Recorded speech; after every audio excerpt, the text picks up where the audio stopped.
¿Están locos los peruanos? La pregunta resonó en las salas de redacción de todo el mundo, un eco incrédulo que rebotaba en las pantallas de televisión que mostraban el apocalipsis. Se puede experimentar el fin del mundo, ver cómo un pueblo entero es borrado del mapa en cuestión de horas, y al día siguiente, sonreír. Porque eso es exactamente lo que el mundo estaba presenciando. Un diluvio de lodo y piedras, un monstruo color ocre despertado por las lluvias torrenciales, descendiendo desde los picos de los Andes con la furia de un dios antiguo. Un huayco. Los techos, las carreteras, incluso las señales de tráfico, todo era devorado por la avalancha. Y, sin embargo, a la mañana siguiente, cuando el sol andino se asomaba tímidamente sobre la devastación, la gente abría las puertas de lo que quedaba de sus casas. Miraban el lodo que llegaba hasta sus rodillas, tomaban una pala y, con una sonrisa desconcertante, empezaban a cavar mientras comentaban al vecino: «Hoy el lodo está bueno, ¿no?». El mundo miraba atónito. ¿Por qué no gritaban? ¿Por qué no había desesperación? ¿Cómo podían encontrar calma en medio de una naturaleza tan brutalmente implacable? Bienvenidos a Perú, una nación forjada entre la belleza y la furia de los Andes, un país habitado por un pueblo que ha aprendido no solo a sobrevivir, sino a convivir con el cataclismo. La verdad es que Perú es uno de los países más vulnerables del mundo a los desastres naturales. Su geografía es un escenario dramático, una obra maestra de la creación que exige un alto precio por su belleza. La cordillera de los Andes, esa espina dorsal rocosa que atraviesa el continente, actúa como una barrera colosal. En los meses de verano, el fenómeno de El Niño calienta las aguas del Pacífico, enviando masas de aire húmedo que viajan hacia el este. Cuando este aire cargado de humedad choca contra la muralla andina, es forzado a ascender, se enfría y desata lluvias bíblicas sobre las quebradas secas. La tierra, sedienta y agrietada, no puede absorber tal cantidad de agua.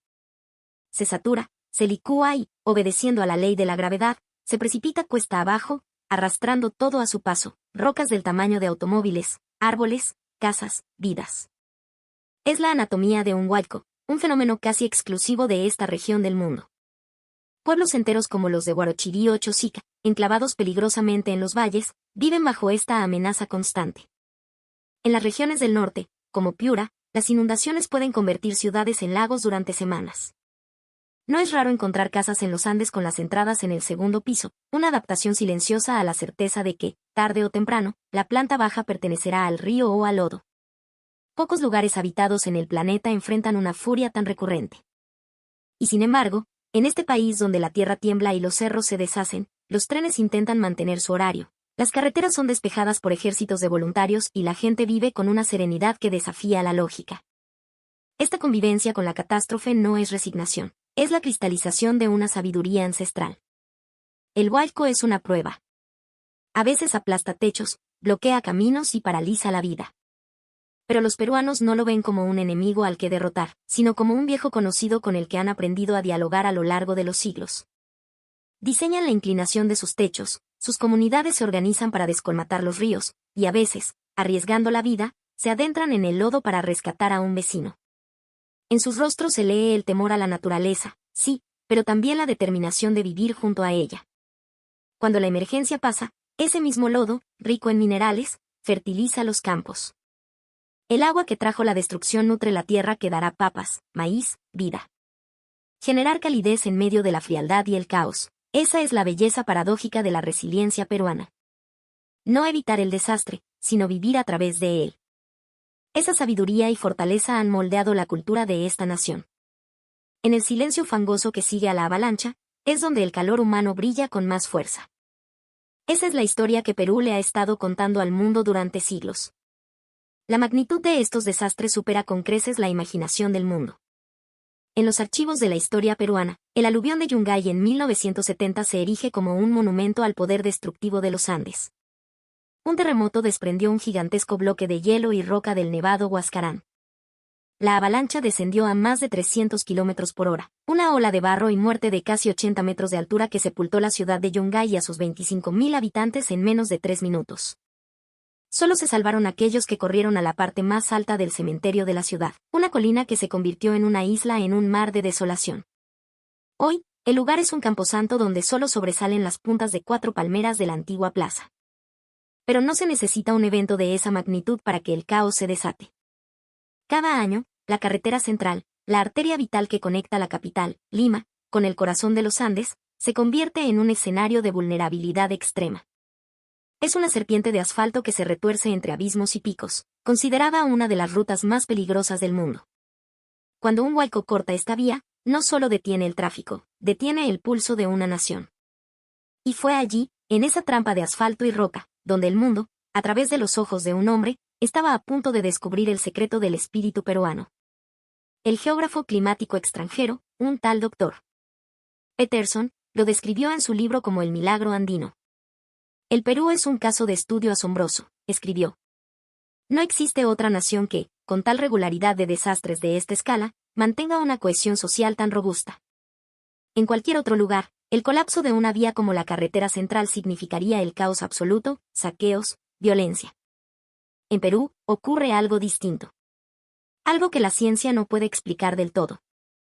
Y, de hecho, incluso en las peores condiciones, cuando la carretera está bloqueada, los viajeros varados organizan ollas comunes, los camioneros comparten su carga y las luces de los autos, en medio de la noche andina, crean un paisaje de extraña y solidaria belleza. Los turistas extranjeros que quedan atrapados en estas situaciones se quedan sin palabras. Este es el mundo de los peruanos, se preguntan. ¿Vivir al borde del abismo, pero cuidándose unos a otros como si fueran familia? En los últimos años, esta resiliencia se ha convertido en una especie de marca nacional. Las imágenes de peruanos rescatando animales de lodo, compartiendo el último pan en un techo inundado o trabajando hombro a hombro para limpiar su calle, se vuelven virales. Son la prueba de que el desastre es una prueba, sí, pero también una bendición y un motivo de orgullo. La gente no teme al huaico, conviven con él y, a veces, transforman la tragedia en un acto de celebración de la vida. Perú es un país amado y castigado por los dioses de la montaña, dijo una vez un cineasta francés. Y tenía razón. En este país, el lodo habla del silencio de la devastación, pero ese silencio habla del calor de su gente.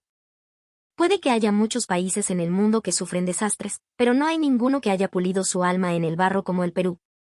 Ese barro, que en los meses de sequía es solo polvo, se convierte en una fuente de vida cuando llega la primavera andina, tras las lluvias. El agua que bajó con furia ahora fluye mansa, irrigando los valles del Rímac, los campos de la Sierra Central, las plantaciones de la costa. Esta agua nutre el suelo que produce cientos de variedades de papa, el maíz morado, los ajíes que son el alma de su gastronomía. Es un ciclo de destrucción y creación. El mismo fenómeno que aísla a un pueblo es el que garantiza su cosecha. Y de la misma manera, la experiencia del desastre ha cultivado algo mucho más profundo en el corazón de su gente. El mayor regalo que ha dejado el huaico a lo largo de los siglos ha sido la forja del espíritu humano. Limpiar una calle cubierta de lodo, reconstruir el muro de contención de un vecino, buscar a los desaparecidos. Ninguna de estas tareas puede hacerse en soledad. Y de esa necesidad nació la Minca, una tradición de trabajo comunitario que se remonta a los tiempos del Imperio Inca. Si la casa de alguien está en peligro, toda la comunidad acude a ayudar. No se espera una recompensa, solo se sabe que la próxima vez, cuando el peligro toque a tu puerta, ellos también estarán allí. Este espíritu de reciprocidad, o ainos, es el cimiento de la cultura andina. El huaico no aísla a las personas, al contrario, las une. En la noche más oscura, en medio del sonido aterrador de las rocas arrastradas por el agua, ver la linterna de un vecino acercándose es suficiente para calentar el alma. A través de estas experiencias, la gente ha aprendido el valor sagrado de vivir en comunidad. Para el peruano, el desastre nunca es un enemigo. Es una parte de la vida, una que aceptan para encontrar en ella la oportunidad de demostrar su humanidad. Es una fuerza que los pone a prueba y, al hacerlo, los hace más fuertes, más sabios y más amables. Y es esa sabiduría y esa amabilidad lo que sostiene a esta nación. Febrero de 2017. Una noche que quedaría grabada en la memoria de miles. El fenómeno de El Niño costero había golpeado con una furia sin precedentes. La carretera central, la arteria que bombea vida desde Lima hacia la sierra, fue estrangulada. Un huaico masivo, en el sector de Huarochirí, había borrado un tramo de la carretera, creando un atasco vehicular de proporciones épicas. La noche en la carretera central era más silenciosa y, a la vez, más ruidosa que nunca. Un silencio tenso, solo roto por el golpeteo incesante de la lluvia contra los techos de los vehículos. Los limpiaparabrisas luchaban una batalla perdida contra el agua chocolate que caía del cielo, y la calefacción de los autobuses zumbaba, enviando un aire viciado que no lograba disipar el frío húmedo de la montaña. De repente, la fila de luces traseras rojas que se extendía hasta donde alcanzaba la vista se detuvo por completo. El rugido de los motores de los camiones se convirtió en un murmullo profundo, un sonido gutural que parecía emanar del fondo de la tierra. La noción del tiempo se desvaneció. El gran hualco finalmente había devorado la carretera. La fila de vehículos atrapados, sin escapatoria posible, creció hasta alcanzar más de 20 kilómetros. Luces de emergencia parpadeaban en la oscuridad, una galaxia caótica de destellos ámbar que se reflejaban en el asfalto mojado. Dentro de los autos, la gente miraba con ansiedad el nivel de batería de sus teléfonos. En los asientos traseros de los autobuses, los niños, envueltos en mantas, empezaban a llorar. Afuera, un viento helado aullaba en la quebrada. Adentro, el aire se sentía cada vez más denso, más seco.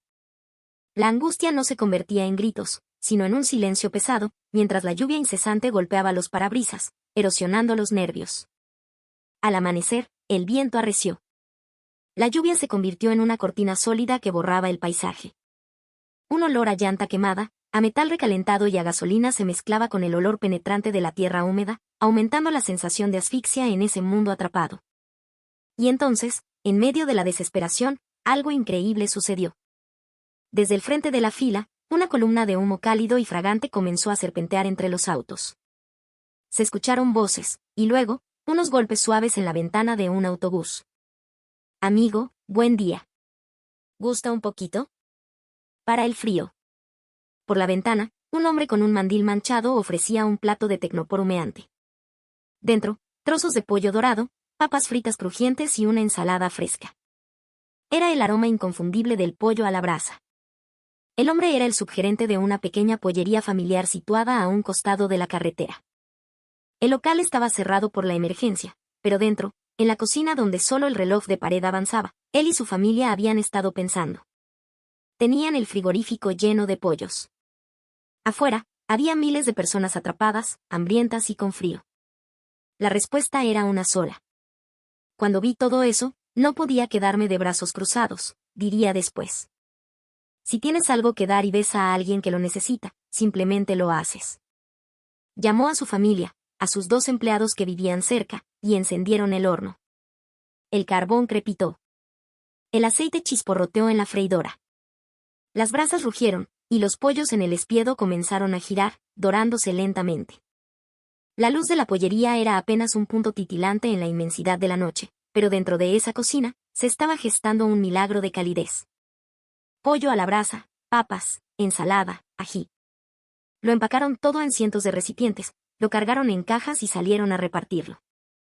El viento helado intentaba robar el calor de la comida, pero el vapor se elevaba sobre la fila de autos como una bandera de esperanza. Cuando regresaron al local, horas después, apenas sentían los dedos y su aliento formaba nubes blancas que les nublaban la vista. Pero su esfuerzo había calentado el cuerpo y el alma de casi 500 personas. Y entonces, como por contagio, otra fuente de calor comenzó a extenderse. En medio del mar de luces intermitentes, las compuertas de 2 camiones se abrieron. Eran camiones de una panificadora local. Los 2 conductores, comunicándose por radio con otros colegas atrapados más adelante, coordinaron la operación. Y de caja en caja, de mano en mano, el pan comenzó a fluir. Cientos de bolsas de pan de piso, pan francés, pan de yema. Señor, ¿cuánto es? Le pago, por favor, preguntó una mujer desde la ventana de su auto. No, mamita, no se preocupe. La plata no sirve de nada ahorita. En los momentos difíciles, nos ayudamos. Hoy por ti, mañana por mí. Somos peruanos, ¿no? Al lado, un joven mecánico, con apenas una pala pequeña en la mano, se acercó al conductor de un camión. Maestro, el barro está tapando su tubo de escape. Si se queda dormido con el motor encendido, el monóxido lo puede matar. ¿Le ayudo a despejarlo? Claro, hijo. Gracias, que Dios te pague. El joven cavó con una energía frenética, luego le ofreció su manta a una niña que tiritaba de frío en el auto de al lado y le ayudó a un anciano a limpiar sus faros con un trapo. Nadie preguntaba nombres. Nadie los ofrecía. No era un acto para la galería. Era simplemente la ayuda necesaria, entregada al que la necesitaba, de forma anónima y silenciosa, acumulándose como una barricada de bondad contra la desesperación. En la pollería, el subgerente y su familia volvían a encender el fuego. Ya no quedan pollos. Preparemos aguadito. Caliente, con harto culantro. Eso revive a cualquiera. Trocearon las verduras, pusieron a hervir el caldo, sazonándolo con cuidado. Sabían que en una noche fría como esa, el sabor debía ser más intenso, más reconfortante. Sus pequeñas decisiones en la cocina se transformaban en un alivio inmenso para los atrapados en la carretera. Y por todo el bloqueo, surgían escenas similares. El comedor de un campamento minero cercano envió termos gigantes de café y quinoa. Los dueños de una pequeña bodega sacaron cajas de agua mineral a la puerta y pusieron un cartel escrito a mano: sírvase quien necesite. Fuerza, Perú. No había ni una sola mirada que exigiera algo a cambio. Solo palabras cortas, intercambiadas entre alientos blancos. ¿Está bien, casero? Hay que abrigarse. Parece que esto va para largo. Con calma, no más. Hay que tener paciencia. Al atardecer del día siguiente, por un instante, el viento se detuvo. La lluvia seguía cayendo, pero el sonido se había vuelto más suave, más apagado. Dentro de los autos, los niños se habían quedado dormidos. Los adultos, exhaustos, reclinaban sus asientos y cerraban los ojos. A lo lejos, se escuchó un pitido metálico. Era la señal de que la maquinaria pesada había comenzado a abrir paso. En el muro de lodo que bloqueaba la carretera, apareció una delgada línea. La línea se convirtió en un surco, el surco en un carril, y la columna de autos detenidos avanzó, lenta y trabajosamente, unos pocos metros.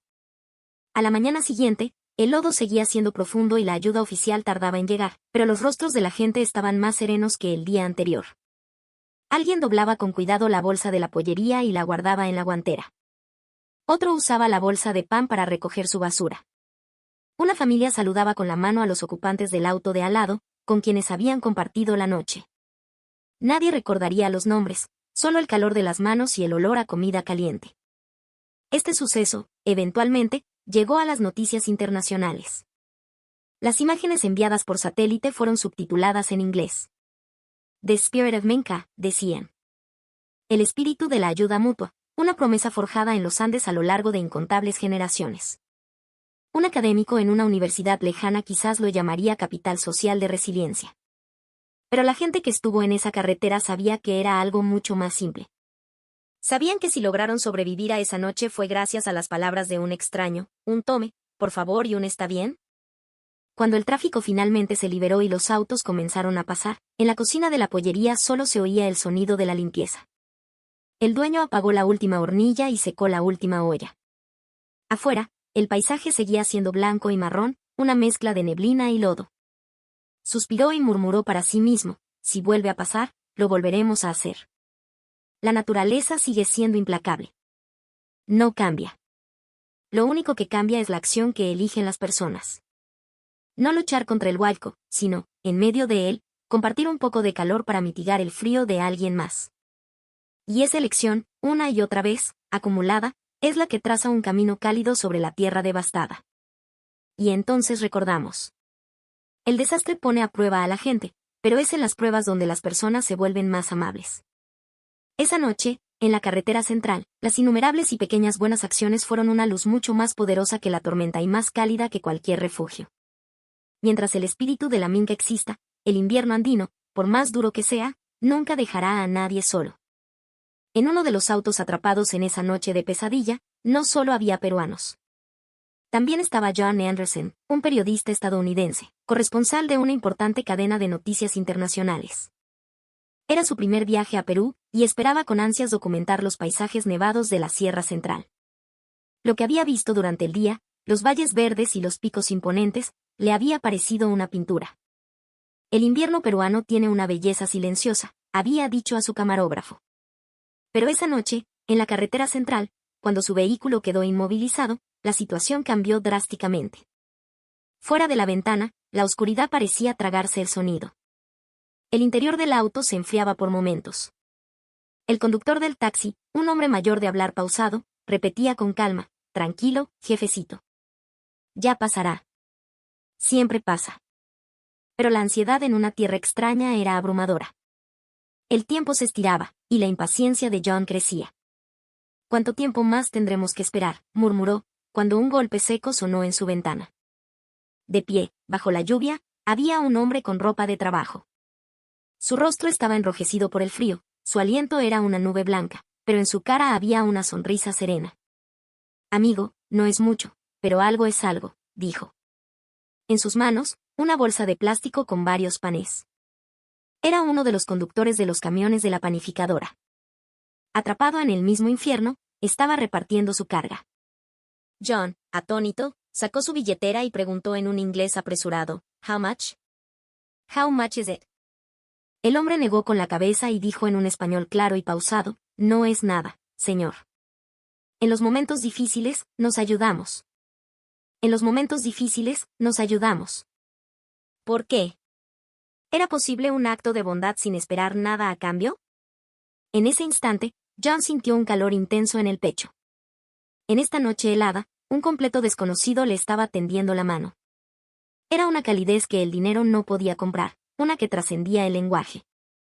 Aceptó el pan y, mientras sentía el calor que aún conservaba, pensó para sí mismo, el calor de la gente es más fuerte que el frío de la montaña. Más tarde contaría que esa fue la primera línea que escribió para su reportaje.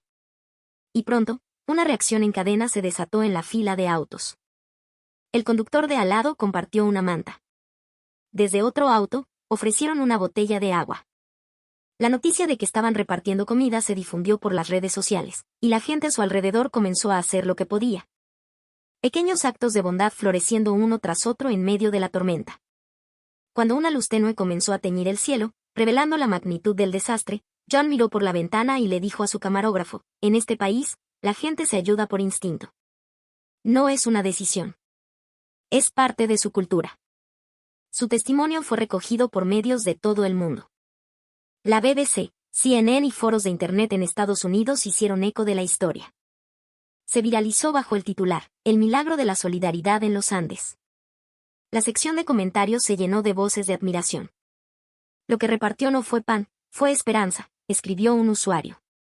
Otro comentó, «La gente de los países fríos no vive para vencer el frío, sino para calentarse unos a otros». John, a su regreso, concluyó una entrevista diciendo, «Lo que aprendí en Perú es que la compasión no necesita explicación ni justificación. Aunque no hables el mismo idioma, los corazones se entienden». Esa noche fue la prueba. El huaico no solo trajo desastre. Trajo una luz que se grabó en el corazón de un extranjero, la luz del calor humano. Y esa luz, en medio de la devastación, brillaba con una fuerza inusitada. Detrás de esa escena, de ese pan compartido y esa palabra de aliento, había algo que no era casualidad. Era el resultado de un modo de vida. Desde tiempos inmemoriales, en las comunidades andinas, la gente ha vivido apoyándose mutuamente. La siembra y la cosecha, la construcción de una casa, la preparación de una fiesta patronal y, por supuesto, la respuesta ante un desastre. Todas son tareas imposibles para un solo individuo. Por eso, la gente aprendió a depender del poder del otro, a confiar en el vecino como en uno mismo. A este sistema de ayuda mutua se le llama minca. Originalmente, era una costumbre para las labores agrícolas o la construcción. No había un pago monetario, solo el entendimiento de que en el futuro, cuando tú lo necesitaras, la comunidad respondería. La minca no era solo un trabajo cooperativo, era una estrategia de supervivencia, un contrato de confianza que unía a la gente. Durante los meses de lluvia, abrir un camino bloqueado, reforzar un techo, ayudar a los ancianos a evacuar primero, la suma de estas acciones se convirtió en el dicho popular, hoy por ti, mañana por mí. No es una ideología. Es una forma de vida, una costumbre forjada en la cotidianidad. En las ciudades modernas, donde los vecinos a menudo no se conocen, uno podría pensar que este espíritu se ha perdido. Pero en Perú, la minca sigue viva. Cuando un huaico arrasa un barrio, son los propios vecinos quienes, mucho antes de que llegue la ayuda oficial, organizan las brigadas de rescate. Si un corte de luz deja a una zona a oscuras, la gente comparte velas y baterías. Saber que alguien está en problemas es suficiente para que el cuerpo se mueva por instinto. Esa es la fuerza silenciosa de este país. Y este espíritu ahora es parte de los manuales de prevención de desastres y de los planes de desarrollo comunitario. El origen de las compañías de bomberos voluntarios y de las organizaciones de defensa civil está impregnado de esta cultura de ayuda mutua. Expertos de todo el mundo elogian este modelo. Mark Lyndon, un sociólogo de desastres de la Universidad de California, afirma, en Perú, ayudar durante un desastre no es una obligación, es un hábito cultural. En otros países, la prioridad es la autoprotección. En Perú, la prioridad es la comunidad. Un centro de investigación británico también lo señaló en un informe. En la sociedad peruana, la red informal de la Minca a menudo apoya a las víctimas más rápido que las agencias gubernamentales. Es una infraestructura humana, un tesoro nacional. Se dice que en Perú los desastres no aíslan a las personas no solo por la tecnología, sino porque la confianza entre la gente es la primera línea de defensa. Los peruanos saben una verdad universal: nadie puede sobrevivir solo. Por eso, incluso en los peores días, ríen, se preocupan por el otro y se ayudan mutuamente a superar la adversidad. La fuerza para vivir en los Andes no es la capacidad de soportar el frío o el lodo. Es la fuerza más humana de todas, la de nunca dejar de preocuparse por los demás. Lo que el mundo vio en la carretera central se extendió más allá de las fronteras. Los medios lo llamaron el espíritu de la Minca y presentaron la cultura andina peruana como un símbolo de la amabilidad. En un portal de noticias estadounidense, los comentarios reflejaban asombro: esta gente da por sentado que en una crisis deben protegerse unos a otros. Ese es el valor que la humanidad parece haber olvidado. Un periódico europeo describió las imágenes de peruanos dando comida a extraños como un faro de esperanza para el mundo. Por supuesto, también hubo críticas constructivas: la lentitud de la respuesta oficial es un problema. El gobierno debería invertir más en prevención. Pero estas críticas solo subrayaban que Perú es un país que se sostiene no solo por sus sistemas, sino por el corazón de su gente. La doctora Sarah Mackenzie, psicóloga de desastres australiana, lo analizó así: la sociedad peruana ha heredado la ayuda mutua no como una emoción, sino como una cultura. El hecho de que la cooperación, y no el pánico, surja durante un desastre, se debe a que la confianza interpersonal está arraigada en su vida diaria. En toda Asia, la palabra Minca fue presentada como un concepto nuevo. Esta palabra es más práctica que vínculo o solidaridad. Los peruanos poseen el acto de ayudarse mutuamente como parte de su identidad cultural. Lo que todos los comentarios del mundo tenían en común era el respeto por una amabilidad que no pedía nada a cambio. El espíritu forjado en los Andes ahora inspiraba una silenciosa admiración en todo el planeta. El huayco pone a prueba a la gente, pero en esa prueba, los peruanos encontraron la luz más poderosa: el calor humano. El color del lodo no es solo el color de la devastación. En él habita el espíritu de la Minca, el corazón de un pueblo que se cuida a sí mismo. Y en cada ciudad, en cada pueblo, ese espíritu está presente. Una mano extendida para ayudar a alguien se convierte en la fuerza que salva a otro. No están locos. No es que no sientan el dolor o la pérdida. Es que han aprendido algo que el resto del mundo parece olvidar: la única manera de sobrevivir al apocalipsis es juntos. El huayco es solo un fenómeno natural. Pero la fuerza que une a las personas, esa sí es un milagro.